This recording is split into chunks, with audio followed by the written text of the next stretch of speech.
When you're playing a team like that, the number one thing that jumps off, the physicality of the game, the toughness of the game, the fight that you got to have to win a game, the rebounding. There are two areas that were vital for us. They scored 20 points on offensive rebounds. They scored 19 points off our turnovers. You can't win. You can't win when a team is as big as they are, as strong as they are, as defensive-minded as they are. You have to match their intensity. And it's the reason why Kentucky's Kentucky. You know, it's the top of the hill because they impose their will on you, and that's what they did to us today. Questions? Kenny, there's not a lot of Louisville coaches that come in Rupp Arena and get an applause like you did. So what's it mean to come back, obviously on the other side of the rivalry again, but to get that type of reception from the fans? I appreciate it. You know, I respect Kentucky. I loved it here. To have them welcome me is great, but again, I said this over and over again, this isn't about me. This is about these young men. I can't make my program be about me. There was so much for me coming back to Louisville. It's about helping these young men get what they need to get to understand the treasures of what it means to play at a university like this one, Louisville, and also be a part of one like this one, Kentucky. So it means a lot. El, they've obviously got a pretty good defensive backcourt, and you were able to get into the lane and make some things happen, and only 2 turnovers in your minutes. What was working for you, and as the game went on, did it feel like you had a lot to try to do to get back in it? Really just playing with pace, playing smart. Really just playing with pace, playing smart. That's one thing I've been trying to focus on is my turnovers, and I feel like today, like I try to play off 2 feet more. I tried to not use so many dribbles. Really just play with a purpose. So that's it.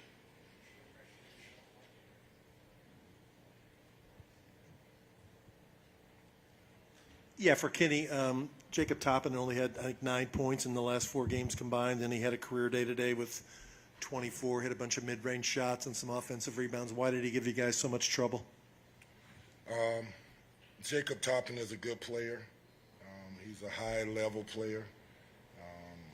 He's capable of dominating the game. We knew that coming in. We knew that he had struggled a little bit coming into this game, but it's a rivalry game, Rick. You know what's going to happen. He's going to play his best against us. We got to match that.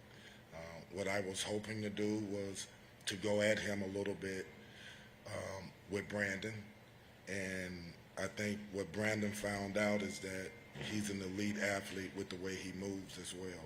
He's quick. He can handle the ball well enough to get to spots on the floor. He can shoot it decent enough, and he's relentless when he's on top of his stuff. They're going to get offensive rebounds. So he put us on our heels instead of we putting him on his.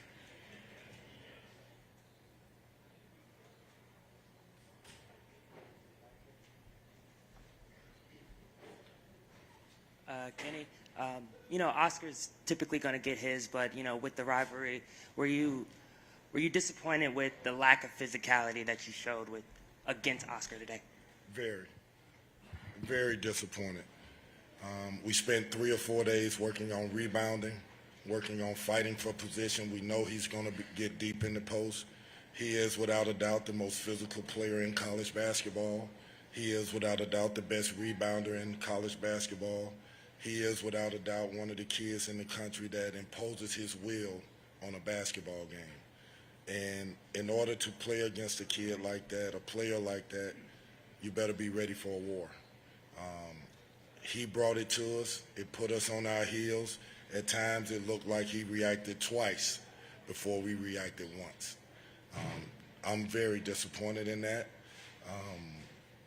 And we'll keep trying to get it and keep trying to, you know, help these kids understand.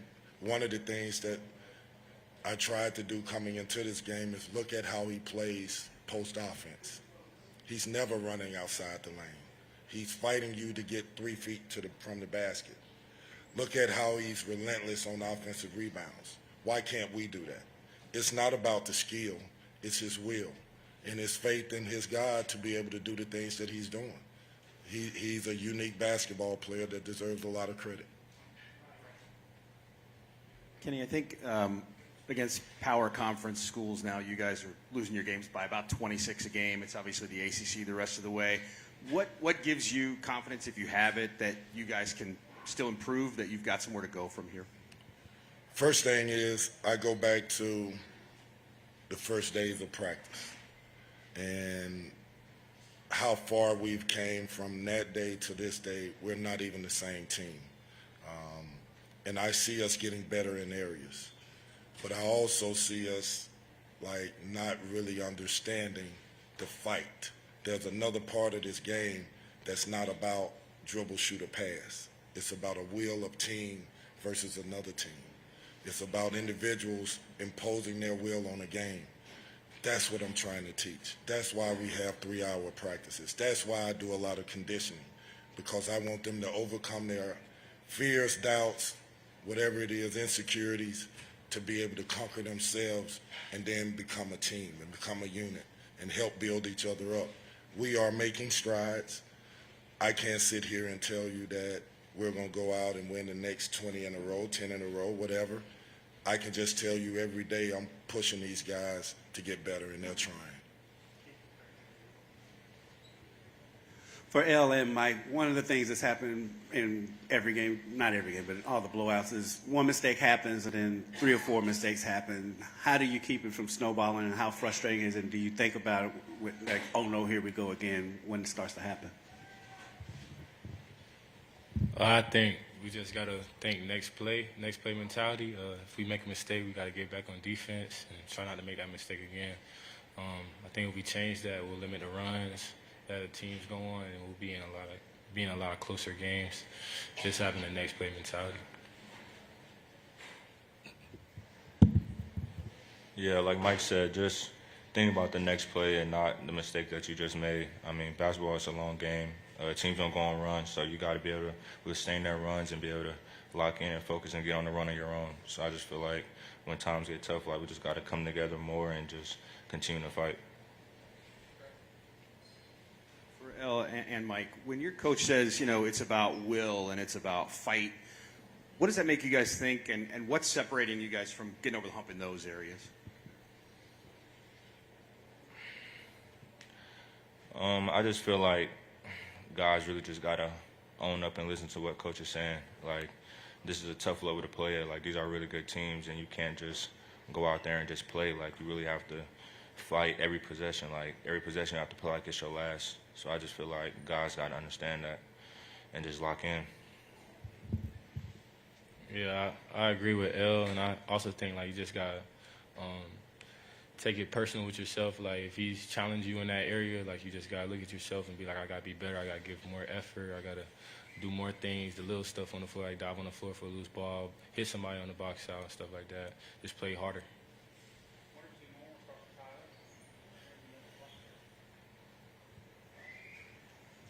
Yeah, Kenny, this one's for you. You talked about the toughness and the will and the fight.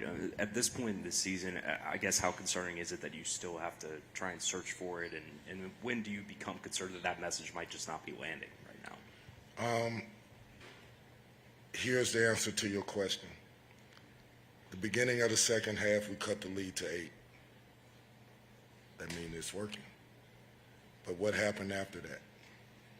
From 8, the next 8 possessions, 5 or 6 of those were turnovers. So we were down. We came back. We jumped on them. We got the lead to 8. They were up 8. And then something went south. We got to eliminate that. So do I feel like they're closing their ears to what I'm saying? They have to answer that. Am I going to stop saying it? No. Until the end of the season, I don't care. I know I got a job to do. I'm trying to establish culture. I'm trying to establish a culture where it's not about skill. It's about our will. It's about our teamship. It's about our love for each other It's about fighting together. It's about knowing you have a purpose for everything that you're doing on that court. And it's not about one individual or two individuals. Ellis can tell you I'm on him every day about make sure you're a giver to this team, which means I don't want to see you get 30. I know you can get 30. I don't want to see you get 30 and have 2 assists. I want to see the opposite. I want you to have 15 assists and get 10. I want him to be a giver. That's the culture that I'm asking, and that's what I'm going to continue to ask. I think they're getting better again. Is it good enough? Not quite yet. Last question, Brad. Kenny, how is this team at, when you drill something in practice, when you go over something in the shoot-around, when you draw up something in the timeout, how is this team at taking it to the floor and executing what you've talked about? At times, it's a struggle, to be honest with you. There are times it's a struggle. There are other times when we execute and we get the shot that we want and we miss it. I'm good with that. That's a win. If we execute and set a great screen and nail comes down and the defense collapses and he sees a skip pass and he makes the pass and he hits the guy right in the shooting pocket, the guy shoots it and misses, I'm good with that. That's a win. What I'm not good with is if I say, okay, somebody go set the screen for L, make sure the defender goes over the top and the defender goes over the bottom. I'm not good with that. So there are still plays where the latter is happening.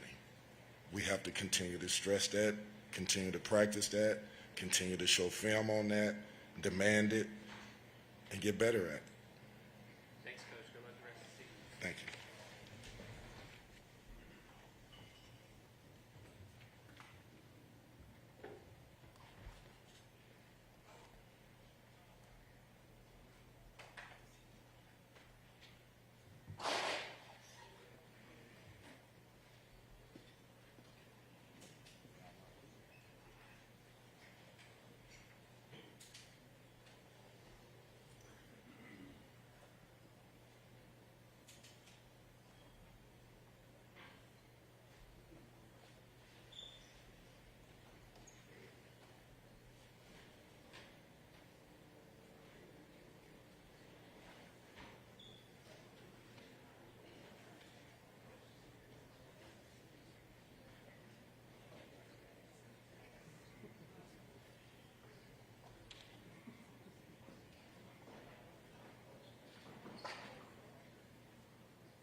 Let me just one thing. I was so happy with the response when Kenny was introduced. It just shows the kind of fans that we have. It shows the respect, and it was just like I said. Only at Kentucky would that happen. Now, it didn't happen before. But it happened with Kenny, and people know what he did here and the work he put in, and you know how much time he spent with the kids. And let me just say this: and I know we won the game, and but his team is getting better, and there's no one that I would want running a program, knowing if it were my son, I want him to play for Kenny. So I just felt I needed to say that. Questions? Yes. Cal, after the Missouri game, you talked about limiting the rotation to try to help solve some of the team's issues. Today, only 6 players played in double-digit minutes. So was that intentional, or were you just kind of rolling with what? No, it's intentional. The biggest thing, I mean, we all, not just us, me too, forget what I've been through every year to get a team right. I can remember the Twins, we didn't go till March. I can remember losing 2 games in Las Vegas and us all panicked. I can remember us losing that game in Seton Hall saying, we're not very good. And that was with PJ and Keldon, and it just takes time when you got new teams. I'm mad at myself because we needed to be playing more deliberate. Playing faster and quicker and shooting straight, doing that, that's all good. And you're scoring 60. We played deliberate, which is what my teams have done historically. Still play fast and shoot threes. We didn't shoot as many today. But we scored a lot of points playing deliberate. And you could say, well, it's Louisville. If my team plays this way, deliberate, like we're flying. But if it's not there, and that's why I got upset with a couple guys when we were playing deliberate, you didn't have something and you turned it over, or why'd you do that? We're not playing that way. In other words, they score. We were running on makes and trying to quickly get into stuff. Well, guess what? That was killing Antonio and it was killing Chris Livingston because their minds were, we needed to be more deliberate. I think, again, Severe, he had 4 turnovers today, but I got to look at him. The one late I was not happy with, but I think it's better for him that we run, if we rebound it, we're running it right up your back. And if not, and they score, let's get this thing moving. And you notice today that the ball went from one side, we moved it to each other, we passed it, they went zone, the ball moved, it zipped, boom, boom, boom. We've been working on it. We got to continue to work on it. And I'm going to say one more thing. I was happy Louisville came out at half and came out swinging a little bit. Because I got to know, like, you guys cave in? Are you fragile? And I've been spending half of my time working on guys mentally and getting them in a different frame of mind. And so, like, we're going to play now, every team we're playing from here on in is going to be hard. So it may be a closer game. So what?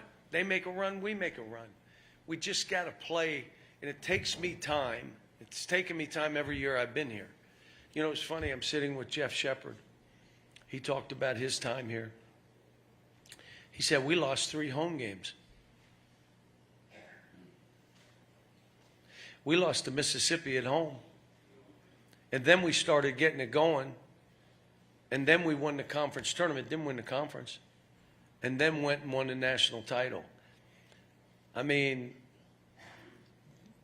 it takes time when you got new teams to do this. And I wish I was smarter and would be quicker to pick stuff up, but I seem to do the same thing. Yes. Cal, how do you get Jacob to carry over this mentality to future games and be consistent with it, especially the way he came out the first few minutes attacking? Well, we've done a lot of work, and it's not been on the court. You had guys feeling the weight of the world, and that's why it came. It's not life and death. We got punched in the mouth, and we're still alive. Now we got the next game. We got our whole league ahead of us. We're fine. But when these kids feel it, they're 18, 19, 20, and they're feeling the weight of the world. And I'm talking like free and loose, and I'm wearing a suit today, and I'm dancing in there, and I'm wanting them to know I'm good. But they got to get in a good frame of mind and then get hit in the mouth. And are you fragile, or do you keep playing? Today he kept playing. And now he's going to do it against better teams. You watch. Now, you want to know why I started him? I just felt that I needed to do that with all the stuff we'd been doing. And I had to thank Lance, because it's funny, I walk into practice and Lance's mom is there, and she's a great lady. And I said, I gave her a hug and I said, and you're here, and I'm not starting your son tomorrow. You know, I had to tell her. I'm fine. She wasn't fine. Parents are never fine. But he accepted it, and I told him I'm going to play Damian too. And so that's what a great teammate is. Some of the guys that I talked about being all in, that we're going to be more deliberate, we're going to play a certain way. One guy said, I'm absolutely all in. I'll do whatever you need me to do. So I keep coming back to, every day I walk in, I love this team. I wish we were a little bit tougher, but I love the pieces. CJ being out hurts us, but he gives Adu a chance. So now Adu gets a chance to play, and you're going to get a chance to see him. But, you know, the early grind of what we went through, maybe we needed to go through it, and we'll see going forward. But that was something they had to feel, the grind, the deliberateness of how we played. Passing the ball, you ready? Just to pass it. Well, I got to pass it for someone to score. No, just pass it to pass it. And they did that today. So Kaysen was good. We're still, my job is to teach them how to win basketball games. I've not done a good job of that to this point, obviously. But you also got to make free throws. I'm doing everything, trying everything. But you noticed when they started going, it's contagious. But how about the first three? What did you say? The first three. Oh my gosh, we may miss 15. So again, I respect these kids. Playing here is really hard, really rewarding, but it's hard. And I said there's a tax you pay to play here and coach here. It's a tax. It makes it, you got to be thick-skinned and tough. And, but this is a good group. I can't imagine our fans aren't jacked that this is our team. They want to win every game, so do I. I want to win more than their fans want to win. But let's get it right. Let's go forward. Let's see what we are. Let's see with playing the way we're playing now where we take things. Yes. When a guy's struggling the way Jacob was coming into this game and he makes a couple early, how do you just not say anything? Do you try to keep sort of I hugged him in one huddle. through the game? I look, at Missouri, I had him in my room and I hugged him and I said, you know how much I love you and how much I want you to do well, but I can't do this for you and you got to get in a different frame of mind. And we talked about it. But he went into that game and what's the word above awful? So then it became, all right, where do we go with this and how do we do this? So he did some things. He talked to some people. And I watched him practice, and I loved what I saw. And I called him in, and I said, I'm going to start you tomorrow. What do you think? He said, okay. I said, no. Yes, I want you to start me, Coach. Please, thank you. I said, come back and see me. So before practice, he came in, I really want to start. Great, and then you'll start. But again, now when you're dealing with team, you got Lance. Think about what Lance has done with us to hold down the fort and give us a chance when we went through this. So, and Damian, I thought, was better today. Did some good stuff. Yeah. Coach, when someone like CJ's out and Antonio, he struggled a little bit today, does that change the way you play, or do you just kind of let them try to play through it and figure it out as you go? No, I think we got a bunch of guys that can make threes, but those two are the best two. And Antonio's issue wasn't offensively, it was what he was doing defensively. And so then when I put him back in and just, play through, he made big baskets. He made 2 floaters that were big. Did he make 2 free throws or 1 of 2? I think he made 1 of 2. 3 or 4? Perfect. Look, today I think we shot 64% from the line. We just got to make that 72 or 73. That's 3 more free throws made. 3 more. You know, and we get to that, you're playing winning basketball and you're making free throws. Now we become the team we're trying to become. Yes. John, you were talking about Jeff Shepard. I remember when they lost that Valentine's Day, Ole Miss, they said they got together and said, we can't do this on our own. We have to submit to what coach wants to do, submit to the will of the team. And it took off from there. Is it a similar situation? You'd have to here? ask the players, but they came together. Look, you think you want to do it yourself because you want to do that. And then you get overwhelmed and swamped, and you look around and say, I can't do this myself. We need to do this together. And that's normally when teams come together. What's the comment I've made since I've been here? What's the only thing that brings about change? Wow. A crisis. And here, it's an earthquake if you lose a game or two. Earthquake. It's a crisis. And now it's overwhelming. And look, I know I don't pay attention to it. I don't know if they don't. Sometimes I think they're reading that stuff. You just can't. It's a different time and age. Jeff, I said, Jeff, what if he had social media back then? I mean, he said, oh, we were getting killed. We got killed. And then we did our thing. But it normally will bring guys together, bring them together. I'm just coming back to, I love the team. I grabbed Adu after. I said, Adu, you're like family. I coached your dad. You're family to me. You're now in the rotation, but I can't tell you how much you're going to play because someone may be playing really well and you won't. Or you go to Missouri and someone wasn't playing well at all and they just left you in. But it's hard. It's hard for these kids to, step back so others can step forward because they want to get out there and play and perform and do it. But do you guys mind if I go out and do radio? I appreciate everybody being here. Can I tell you a Happy New Year? Hope you have a great next year, everybody in the building. This has been a little struggle up to this point, so I'm looking forward to turning the page and let's go. Thank you.